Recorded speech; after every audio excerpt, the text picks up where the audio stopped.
Voltando a falar de inclusão, gente, aconteceu uma coisa muito engraçada, para não dizer outra coisa. Eu tinha um aluno autista na sala de aula, a professora dele, a auxiliar aqui em Santa Catarina, a gente chama de segunda professora, excelente, tá? Só que esse menino tinha uma mãe super protetora. Por exemplo, a cadeira dele caiu no chão. Aí ele olhou pra mim, quando a segunda professora ainda não tinha chego, tá? Ele olhou pra mim e falou, e apontou pra cadeira que tinha caído no chão.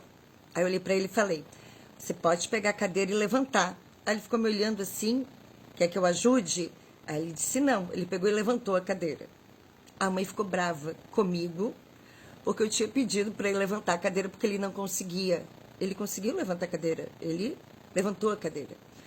A maior dificuldade que a gente tem como professor de história com alunos de autistas, principalmente, é a questão da subjetividade, porque a história é um pouco subjetivo. Eu tive que aprender durante todos esses anos a tornar ela uma coisa mais palpável, né? Tanto para os alunos típicos, né, que a gente chama, como os alunos neurotípicos. É um desafio diário, gente, para que eles consigam ser incluídos. Mas esse aluno se dava muito bem em história. Esse menino era bom. A gente não precisava fazer muitas adaptações, por exemplo, no conteúdo para ele. A única coisa que a gente precisava fazer, eu acho que eram umas provas, né? Que tinham que ser perguntinhas menores, com respostas menores. Isso aí tranquilo de fazer, tá? Mas as atividades de sala de aula, ele respondia também, às vezes ele respondia. E aí a gente tentou fazer uma coisa. Vamos tentar botar ele para fazer um trabalhinho em dupla, com uma menina que era bem tímida na sala também. E vimos como que ele reagiria, ficamos observando o tempo inteiro. E ele conseguiu interagir com essa aluna do jeitinho dele, da limitação dele, e eles conseguiram fazer um trabalho em conjunto.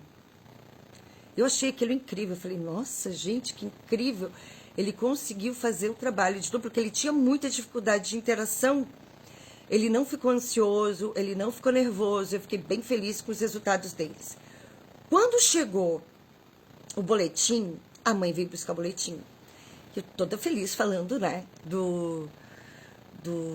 das conquistas dele, que a gente não precisava adaptar tantas atividades, que ele às vezes respondia, ele às vezes era o único da sala que respondia as coisas certas, que a gente não, que ele conseguiu fazer um trabalhozinho em dupla, interagindo, e ela ficou brava.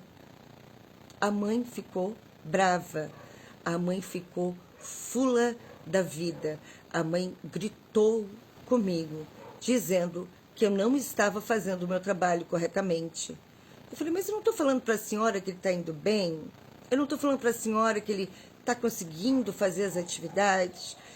A gente está observando, está fazendo isso com cuidado. E ela não admitia de forma alguma que essa criança estava conseguindo fazer as propostas da sala de aula, só que ela esqueceu de um detalhezinho, conforme as necessidades e limitações dele.